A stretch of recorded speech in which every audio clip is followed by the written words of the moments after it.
फिर से श्लोक पढ़ेंगे।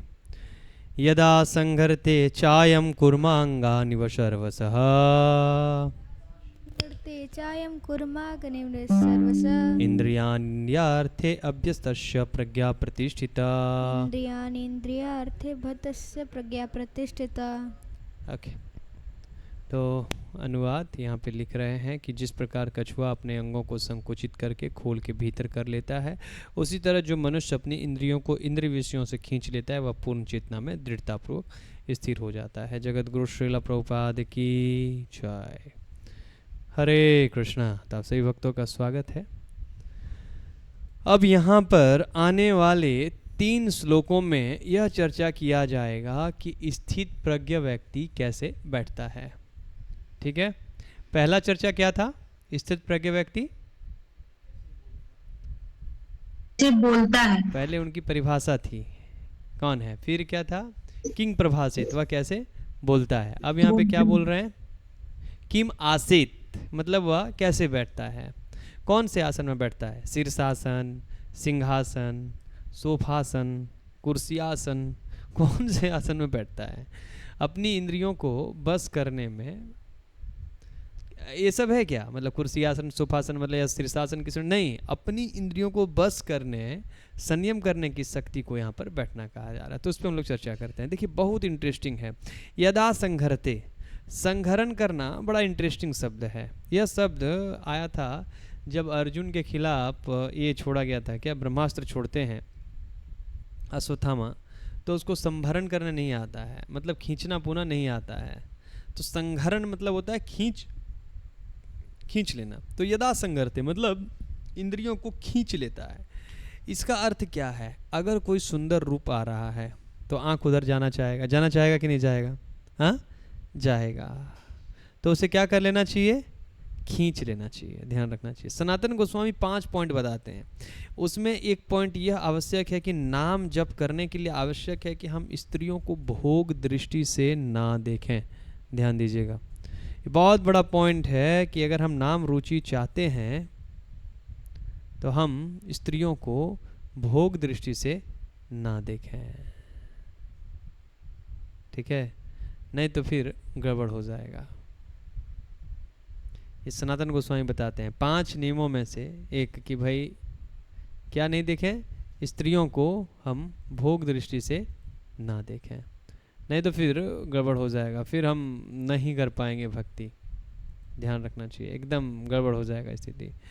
इसीलिए ये बहुत जरूरी है कि स्त्रियों को भोग दृष्टि से ना देखा जाए। सनातन गोस्वामी कहते हैं इसको। और महाप्रभु इसी को कहते हैं कि जो व्यक्ति, महाप्रभु इस बात को कहते हैं कि जो व्यक्ति निष्किंचन होना चाहता है, भगवत भजन में उन्मुख होना चाहता है, बढ़ना चाहता है, भवसागर को पार करना चाहता है, वह अगर विषयों को या स्त्रियों को भोग दृष्टि से देखता मात्र है तो वह जानबूझ करके क्या कर रहा है? विष खा रहा है। ठीक है, महाप्रभु कहते हैं इसको, वह व्यक्ति जानबूझ करके विष खा रहा है। इसीलिए बहुत संभलना चाहिए। ठीक है, प्रभुपाद आगे बताएंगे अपने तात्पर्य में कि इंद्रियों को संयमित करना बहुत जरूरी है। इंद्रियों से ही मन को हार प्राप्त होता है। अगर हम आध्यात्मिक प्रगति करना चाहते हैं तो यह आवश्यक है। विष का मतलब है कि भोग की भावना बढ़ जाएगी। जैसे कि अजामिल के केस में हुआ, व्यक्ति भूल जाएगा कि मैं भगवान का क्या हूँ? दास हूँ। वह क्या सोचेगा कि मैं मालिक हूँ। तो यह सब बातें देखिएगा आगे। ध्यायते विषयान पुंसा संगास्ते सुभजायते संगात संजायते कामत, ये सब श्लोक में आएगा, बहुत सुंदर है आगे।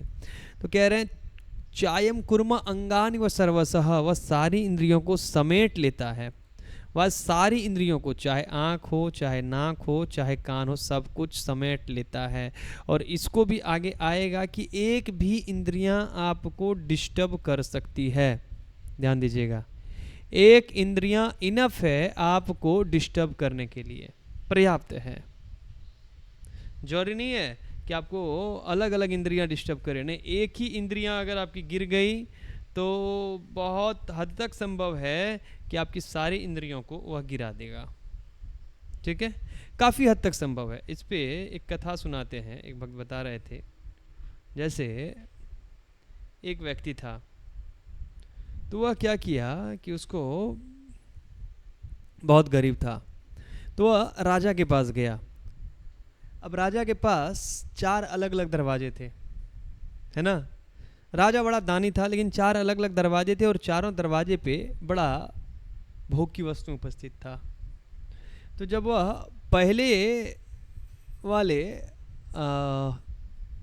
दरवाजे पे गया तो वहाँ पे एक स्त्री थी और उसने बोला, जैसे वो वहाँ पे गया तो उसने उस स्त्री ने उसको बोला कि ठीक है, तुमको राजा से धन चाहिए, देखो इस दरवाजे का नियम है कि जो व्यक्ति आता है, अगर तुम्हें अंदर जाना है तो तुम मेरे साथ अवैध संबंध करो और तुम अंदर चले जाओ, खूब धन लेकर के चले जाओ।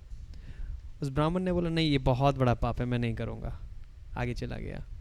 अब जैसे ही वो आगे गया तो वहाँ पे शराब का बहुत बड़ा ड्रम रखा था। तो वहाँ के जो लोग थे उन्होंने बोला कि देखो, अगर तुमको धन चाहिए तो शराब पियो और अंदर चले जाओ। उसने बोला ना, ये महापाप है, मैं नहीं करूँगा। ठीक है, आगे गया। आगे गया तो वहाँ पे ये क्या कहते हैं उसको, मांस पक रहा था। तो बोला हिरण का मांस पक रहा था। उसने बोला देखो, अगर तुमको अंदर जाना है तो ये हिरण का मांस पक रहा है, फ्रेश फ्रेश, ये मांस खाओ और अंदर चले जाओ। उसने बोला ये मांस है, ये पाप है, मैं ये नहीं करूँगा। ठीक है, अब वो आगे गया और आगे जा ही रहा था, और जैसे ही गया तो वहाँ पे अंतिम में, ये अंतिम दरवाज़ा था, और उस पर देखा कि उसने वहाँ पे था कि तुम यहाँ पे जुआ खेलो और अंदर चले जाओ, बहुत पैसे हैं, थोड़ा सा जुआ खेलो और अंदर चले जाओ। अब वह ब्राह्मण हार गया और बोला अब जाने का कोई रास्ता नहीं। आगे बढ़ता तो एक दरवाज़ा था जहाँ से वह जा सकता था, लेकिन वो उसको लगा कि ना, ये ख़त्म हो गया मेरा। तो अब वह ब्राह्मण बोला इन 4 महापापों में से जुआ खेलना क्या है, थोड़ा नॉर्मल है, चलेगा, उसको कर सकते हैं। उसने जुआ खेला और जुआ खेल करके खूब पैसे बनाए, बहुत पैसे बनाए, जीतता गया, वह जीतता गया, जीतता गया, जीतता गया, लगाता गया, जीतता गया, लगाता गया, जीतता गया, लगाता, बहुत पैसे बना लिए उसने। अब बनाने के बाद जब वह रिटर्न आने लगा तो दूसरे ही दरवाजे पे एक इंद्री वो हार चुका था, है ना, एक नियम तोड़ चुका था। तो जैसे दूसरे दरवाजे पे आया तो देखा कि अरे मांस पक रहा है। तो वह मांस जो बन रहा था उसको देख करके उससे रहा नहीं गया और वह फिर वहाँ पे मांस खाने के लिए बैठ गया। तो बहुत मांस खाया, वो पैसे की कोई कमी नहीं थी, पूरा मांस खाया, मांस खा लिया। अब मांस खाने के बाद उसे अनुभव हुआ, क्योंकि उसने प्रथम बार मांस खाया था, तो उसके पेट में कुछ हड़बड़ाहट महसूस हुई। तो उसने फिर क्या किया, आगे गया। अब उस मांस को डाइजेस्ट करने के लिए उसने शराब पी लिया। 3 नियम टूट गए। अब क्योंकि उसने शराब पी लिया था, तो आप जानते हैं शराब का कार्य क्या है, आपके बुद्धि और आपके शरीर के बीच में जो संपर्क है, जो कनेक्शन है, उसको कट कर देना। तो फिर उससे कंट्रोल नहीं हुआ, फिर जा करके उसने अवैध संग भी कर लिया। जब सवेरे उठा तो उस स्त्री ने उसे मार करके उसके सारे पैसे छीन करके उसको भगा दिया। तो देख रहे हैं, मेरा कहने का तात्पर्य है कि एक जगह आप डिस्टर्ब हुए तो धड़ाधड़ धड़ाधड़ धड़ाधड़ आपको धोखा मिलता जाएगा, है ना। तो यह बहुत खतरनाक है। तो जिस प्रकार से एक कुर्म, एक कछुआ, कुर्म अंगानि व सर्वसः, अपनी ओर खतरा आते हुए देख करके वह क्या करता है, अपने आप को समेट लेता है। और कब समेटता है, जब वह चाहता है, जब वह देखता है कि कुछ खतरा है। उसी प्रकार से हमें सोचना चाहिए कि जैसे इंद्रिय भोग की वस्तु आए, मतलब एक खतरा है। एक सन्यासी, जो बहुत अच्छे सन्यासी, बहुत सुंदर कहते हैं कि एक बार एक माता जी आ रही थी, अब कुछ अच्छे वस्त्र नहीं पहने थे, तो महाराज जी वहाँ से भाग गए, किसी गृहस्थ को भेजा उसको बाद में प्रचार करने के लिए। तो ये बहुत जरूरी है। तो इंद्रियान इंद्रियार्थे अभ्यस्तस्य प्रज्ञा प्रतिष्ठिता। तो जब कोई व्यक्ति प्रतिष्ठित हो जाए, अपनी बुद्धि इस प्रकार से कर ले, वह पूर्ण चेतना में दृढ़पूर्वक स्थिर हो जाता है, तो ये समाधिस्थ या स्थित प्रज्ञ व्यक्ति का बैठने का लक्षण है। गीता भूषण टीका अनुवाद देखते हैं। जिस प्रकार कछुआ अपने अंगों को संकुचित करके खाल के भीतर कर लेता है, उसी तरह जो मनुष्य अपनी इंद्रियों को इंद्रिय विषयों से खींच लेता है, वह पूर्ण चेतना में दृढ़पूर्वक स्थिर होता है। गीता भूषण टीका। अब 6 श्लोकों में 6 श्लोक तीसरे प्रश्न का उत्तर देता है। वह अपनी इंद्रियों को संयम करते हुए कैसे रहता है, किम आसीत। ठीक है, जब यहाँ अयम योगी बिना किसी प्रयास के अपनी स्वतंत्र इंद्रियों को जैसे कान इत्यादि को उनके शब्दादि विषयों से आकर्षित कर लेता है, संगरति, तब वह स्थित प्रज्ञ कहलाता है। तस्य प्रज्ञा प्रतिष्ठिता। ठीक है, मतलब उसे समझ में आ गया है कि इन वस्तुओं में मुझे कोई सुख प्राप्त नहीं होता है। क्यों? क्योंकि व्यक्ति भोग में जा रहा है, क्योंकि वह सोचता है कि इसमें सुख है। आप इसीलिए ना जा रहे हैं। हम कोई भी व्यक्ति सुख की खोज कर रहा है ना, है? लेकिन जब वह भोग करता है तो देखता है कि अरे सुख तो है नहीं, सुख तो है नहीं, फिर भी भोग कर रहे हैं। लेकिन अब कुछ भोगाभास जिसको कह सकते हैं, थोड़ा बहुत जो सुख मिलता है उसके लिए फिर वो बार बार भोग करता है। लेकिन जिसमें स्थित प्रज्ञता आ गई है, वह समझ गया है कि इसमें कोई सुख नहीं है, केवल यह एक छलावा है, यह झूठा धोखा दे रहा है। और अद्भुत बात यह है, अब थोड़ा विचार करिए, एक ही खिचड़ी जिसमें आपको पता है कि नमक नहीं है, उसको आप डेली क्यों खाएंगे जब कोई रस ही नहीं है? अब जान गया कि आज खाया रस में नमक नहीं है, फिर क्यों दूसरे दिन खाएंगे?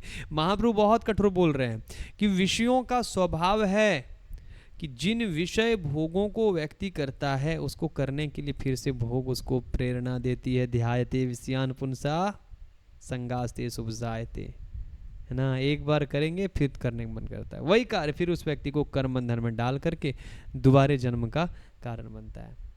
लेकिन यह बात उसको समझ में नहीं आता है। तो जो बुद्धिमान व्यक्ति है, जिसकी प्रज्ञा प्रतिष्ठित हो गई है, तस्य प्रज्ञा प्रतिष्ठित। प्रज्ञा मतलब क्या होता है?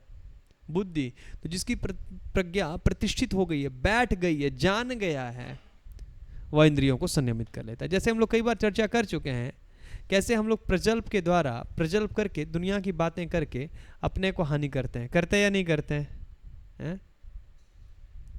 तो यह बातें समझ में आ जाए तो बहुत बड़ी बात है। केवल वाणी को संयमित कर लेने से हमें कितना लाभ हो जाता है यह व्यक्ति समझ नहीं पाता है। केवल धड़ धड़ धड़ धड़ धड़ धड़ कुछ कुछ बोलता रहना ये अच्छा बात नहीं है। ठीक है, हमने देखा था एक व्यक्ति को, वो आते थे और बोलते रहते धड़ धड़ धड़ धड़ धड़ धड़ धड़ धड़ धड़, रुकते ही नहीं थे, मशीन गंज की तरह बोलते रहते थे। एक उदाहरण दिया जा रहा है, देखिए कैसे। एक कछुआ है और कछुए ने अपने तरफ क्या देखा, ये क्या आ रहा है? चीता है, सच चीता ही है। देखिए उसके आंख में ब्लैक ब्लैक बना हुआ है। तो चीता को देख करके क्या किया, उसने अपने अंगों को समेट लिया। वह क्या बन गया? एक पत्थर की तरह लग रहा है। देख पा रहे हैं आप लोग? देख रहे हैं या नहीं? तो जिस प्रकार एक कछुआ अपने सिर, हाथ और पैरों को अपने खोल में निग्रह कर लेता है, वैसे स्थित प्रज्ञ योगी अपने इंद्रियों को इंद्रिय विषयों से अलग करे रहता है। तो वह इस प्रकार से बैठता है, या उसका इंद्रिय संयम है। ठीक है, गुरु महाराज कहते हैं कि ये भोग जो है, स्पेशली जो काम इच्छा है, यह एक तूफान की तरह होता है। किसकी तरह होता है? तूफान की तरह। तो जब तूफान आता है तो व्यक्ति को क्या करना चाहिए? खुले आसमान के नीचे बैठ जाना चाहिए? नहीं, किसी चीज़ का सहारा लेकर के छुप करके बैठ जाना चाहिए। थोड़ी देर के बाद क्या हो जाएगा? तूफान खत्म हो जाएगा। और अगर बाहर रहेंगे तो तूफान के चपेटों में वह मारा जाएगा, कभी इधर कभी उधर पूरा पड़ेगा। तो इसलिए उस समय व्यक्ति को शांत बैठ जाना चाहिए। तात्पर्य पढ़िए।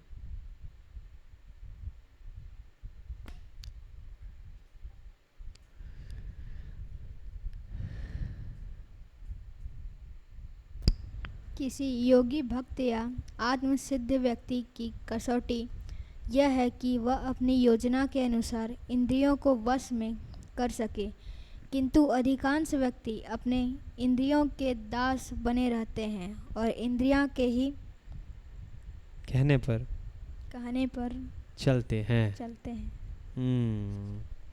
हमें देखिए, इंद्रियों को संयमित करना थोड़ा कठिन लग सकता है, लेकिन संयमित जीवन बड़ा सुंदर होता है, बहुत ही अच्छा लगता है, बड़ा सुख और शांति वाला होता है संयमित जीवन। नहीं तो बड़ा मुश्किल होता है। जैसे सवेरे उठना कठिन लगता है कि नहीं लगता है? बहुत कठिन लगता है। मन बोलता है अरे इतने सवेरे उठ करके क्या करोगे, सो जाओ, देखो बाहर कितना अंधेरा है, अभी आराम करो, एसी चल रहा है, मस्ती करो। लेकिन जब उठ जाते हैं और उठ करके स्नान करके ठाकुर जी के सामने पहुंचते हैं, जप करना प्रारंभ करते हैं, तो मॉर्निंग में जप करना कितना अच्छा लगता है बताइए। फिर अगर मॉर्निंग में जप नहीं होता है तो फिर दिन भर का जप एक अलग और एक मॉर्निंग का जप अलग, दोनों में अंतर है कि नहीं? आकाश जमीन का अंतर है। विश्वास करिए, जिस दिन मेरा मॉर्निंग में जप नहीं होता है उस दिन जप होता ही नहीं है फिर मुझसे।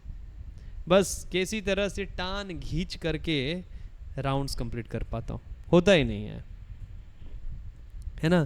तो जब करना प्रारंभ करते हैं, मॉर्निंग जब करना कितना अच्छा लगता है। फिर भागवत पढ़ना, गीता पढ़ना और फिर बहुत सुंदर प्रसाद ग्रहण करना, आनंद ही आनंद।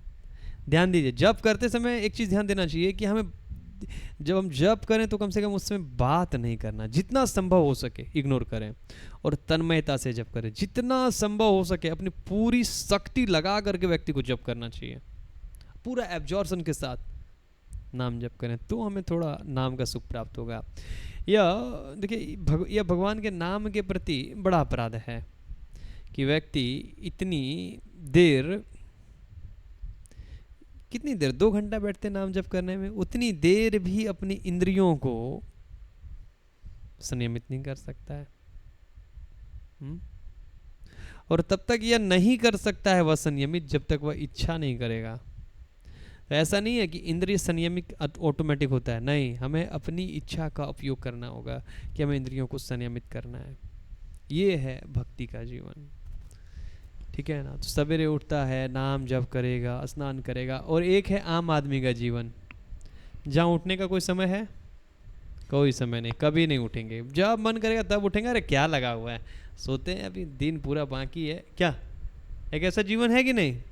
उठ के भी बिना नहाए धोए जैसे उठा उसी स्थिति में वो बैठ गया कुर्सी पर, थोड़ा चाय लाना होता है कि नहीं? जनरली यही होता है। कोई स्नान नहीं कर, इवन क्या कहते हैं, ब्रश भी नहीं करते हैं और उसको चाय चाहिए।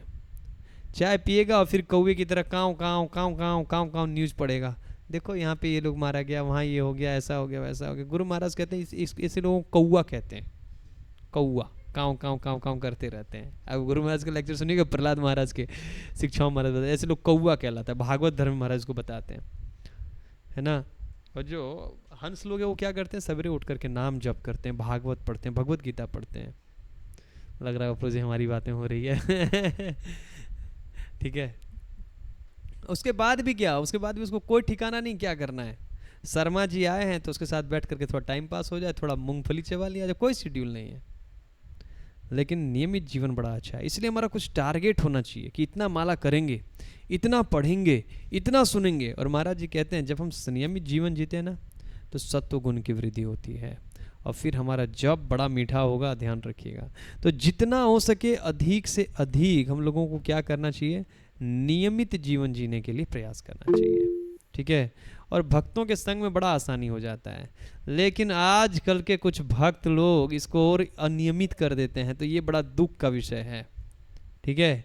और डांटने के बाद फिर वो क्रोध भी करते हैं, तो ये फिर ध्यान देना चाहिए कि यह भक्ति में अच्छा निशानी नहीं है। अगर क्रोध आ रहा है तो, कि हमको डांट पड़ रही है और हमको क्रोध आ रहा है, इट मीन्स बहुत बड़ा गड़बड़ है, बचना चाहिए इससे, बहुत बड़ी गड़बड़ी है, ठीक है। लेकिन भक्तों के संग में ये बड़े आसानी से हो जाता है कि व्यक्ति सवेरे उठ लेता है, जप कर लेता है, मंगला आरती कर लेता है, नहीं तो नहीं हो पाता है। यस। यह है उत्तर इस प्रश्न का कि योगी किस प्रकार स्थित होता है। इंद्रियों की तुलना विषैले सर्पों से की गई है। वे अत्यंत स्वतंत्रता पूर्वक तथा बिना किसी नियंत्रण से कर्म करना चाहती है। इंद्रियों को एक डकैत की तरह बोला गया है, आगे वाले श्लोकों में आएगा, देखिएगा, बहुत खतरनाक है। इंद्रियां जो है ना बहुत खतरनाक है, और अगर उस पर कंट्रोल नहीं है तब तो व्यक्ति को कहीं से भी वह पतन करा देगा। यस। योगी या भक्त को इन सर्पों को वश में करने के लिए एक सपेरे की भांति अत्यंत प्रबल होना चाहिए। वह उन्हें कभी भी कार्य करने की छूट नहीं देता। शास्त्रों में अनेक आदेश हैं, उनमें से कुछ करो तथा कुछ ना करो। ये संबंध है। ठीक है, समझ रहे हैं? डूज और डोंट्स, क्या करना है और क्या नहीं करना है, किसके लिए? इंद्रियों को वश में करने के लिए। तो इंद्रियों में वश करने के लिए जो इंद्रियों को अच्छी लगती है वो चीजें देनी चाहिए ना? बोलो बोलो, देनी चाहिए? नहीं देनी चाहिए। एक नहीं महान देनी चाहिए। व्यक्ति हैं जो अपने आप को बहुत बड़े संत कहते हैं, तो उनका फिलॉसफी है कि इंद्रियां जो मांगती है ना उसको भरपेट दो, और जब उसे भरपेट दोगे ना तब वह धीरे धीरे करके उसको वो बोरिंग लगने लगेगा। ऐसा होता है क्या? नहीं होता है। और अपने आप को संत कहते हैं, ध्यान रखिएगा। अगर कहीं पे इचिंग हो रही है और खुजली हो रही है, उसको खुजलाएंगे तो खुजली और बढ़ेगा ना? आराम होगा क्या? नहीं बढ़ेगा। तो ये सब बहुत गलत बात है। अगर आग जल रही है, अग्नि में घी डालेंगे तो अग्नि बंद हो जाएगी ना? बंद होगी, भभकेगी और भभकेगी। तो ध्यान रखना चाहिए ये सब चीज़ों को। ठीक है, इंद्रियों को अगर आप उसके भोग की वस्तु देंगे तो वो और मांगेगा। ठीक है, और सर्प, ध्यान रखना चाहिए, सर्प किधर भी जा सकता है। ध्यान रखिए, किधर भी जा सकता है सर्प, किधर भी जा सकता है सर्प से तुलना कर। इसलिए क्या बनना चाहिए हम लोगों को? सपेरा बनना चाहिए। और सपेरा क्या करता है? सांप के 20 के दांत को तोड़ देता है। तो हम लोग भी क्या कर सकते हैं? इंद्रियों के जो सांप वाला गुण है, 20 वाला, उसको तोड़ सकते हैं। कैसे? कैसे? भगवान की सेवा में लगा करके, है ना? फिर वो ठीक हो जाएगा। यस, जब तक कोई इन करो या ना डोस डॉन्ट्स। ठीक है, यस। जब तक कोई इन करो या ना करो का पालन नहीं कर पाता और इंद्रिय भोग पर संयम नहीं बरतता है, तब तक उसका कृष्ण भावनामृत में स्थिर हो पाना असंभव है। फिर से पढ़िए लाइन उसका। कृष्ण भावनामृत में स्थित हो पाना असंभव है। ध्यान रखना चाहिए, बहुत महत्वपूर्ण है। इंद्रियों पे कंट्रोल करना चाहिए। भक्तों का नियम क्या है?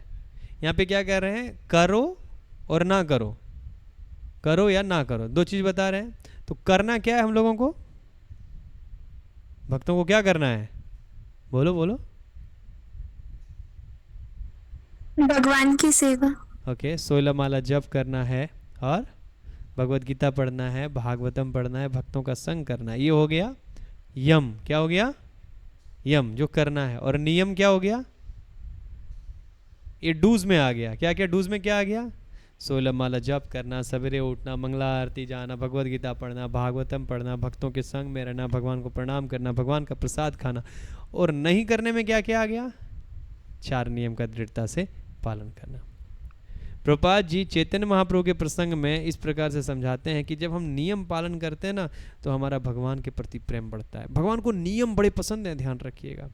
हम लोग कई बार चर्चा किए हैं, प्रत्याहित इंद्रियां, इंद्रियों को संयमित किया हुआ है और मत पर मेरी सेवा में है, तब वह भगवान की सेवा में आगे बढ़ता है। प्रभुपाद जी हरियास्व के केस में बताते हैं कि वह लोग पत्ते खा करके जल पी करके भजन कर रहे थे।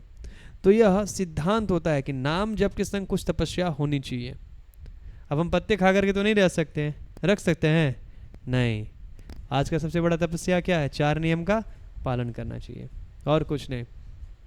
और जब कोई नाम जप के साथ 4 नियम का पालन करता है तो व्यक्ति भक्ति में तुरंत एक्टिव हो जाता है, नहीं तो सदियों लग जाता है ना? सदियों लग जाता होगा। ठीक है, 4 नियम आप जानते हैं। क्या क्या है 4 नियम? बोलो माइक पे। क्या क्या है? मांस नहीं खाना। बोलो। मांस नहीं खाना। खाते हो? नहीं। जुआ नहीं खेलना। जुआ नहीं खेलना। ठीक है, शराब नहीं पीना। शराब नहीं पीना। पर स्त्री पर पुरुष संग नहीं करना। ये 4 नियम का पालन करना चाहिए, नहीं तो सदियों लग जाता है। ठीक है, तपस्या जोर रही। याद करिए जब हरिदास ठाकुर के पास वो वैश्य आई थी तो हरिदास ठाकुर ने उनको हरिनाम दिया और साथ ही साथ उसने क्या तपस्या किया?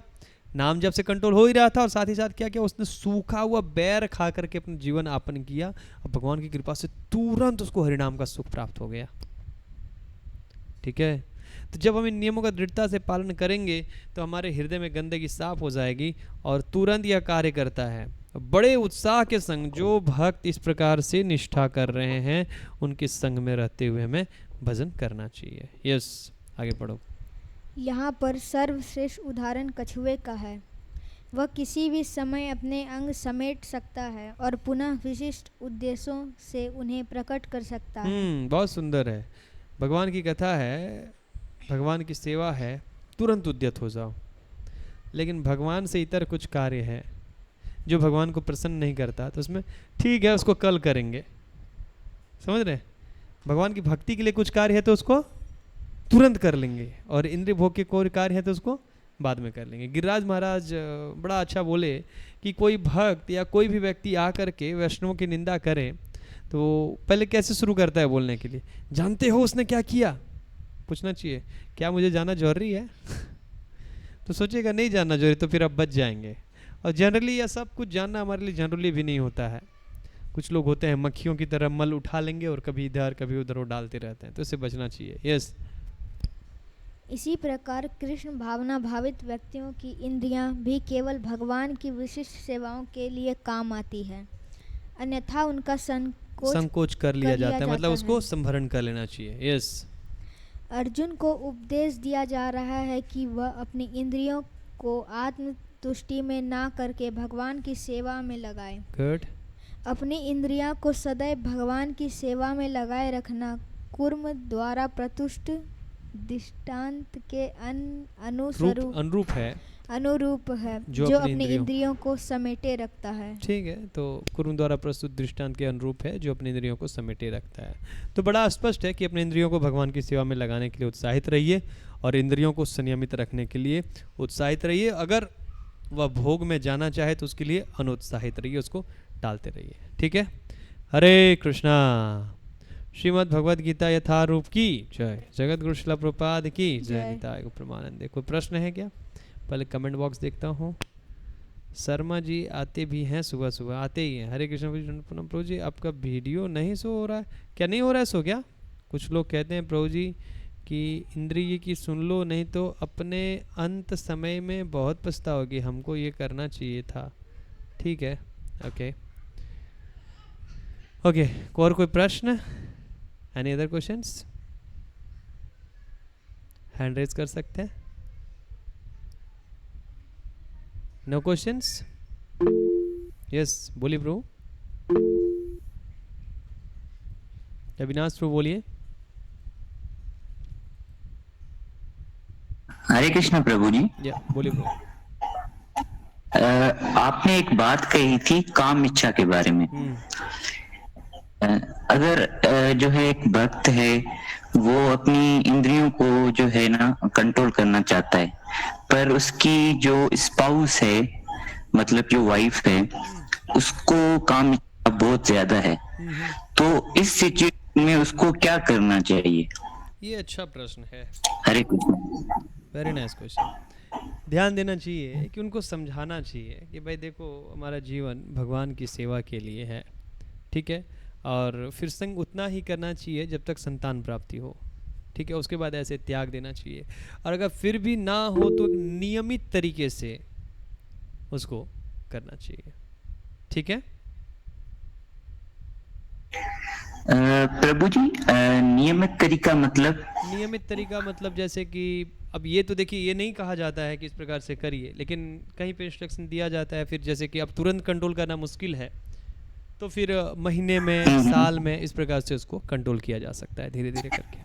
देखिए, अगर कोई भक्त है वो तो कंट्रोल करना चाह रहा है, अगर उसकी स्पाउस या मेल हो या फीमेल हो, मतलब वो फोर्स कर रहा है, तो फिर क्या करना चाहिए? अगर वो उसकी इंद्र तृप्ति नहीं करेगा तो उसको क्रोध आएगा, इसलिए ब्रह्मचारी आश्रम ज्वाइन करना चाहिए था ना, मिस कर गए।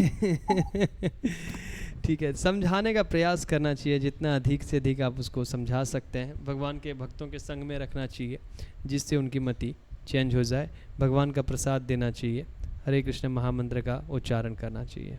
Okay, yes yes. Usha Karmakar माता जी कुछ पूछना चाह रही थी।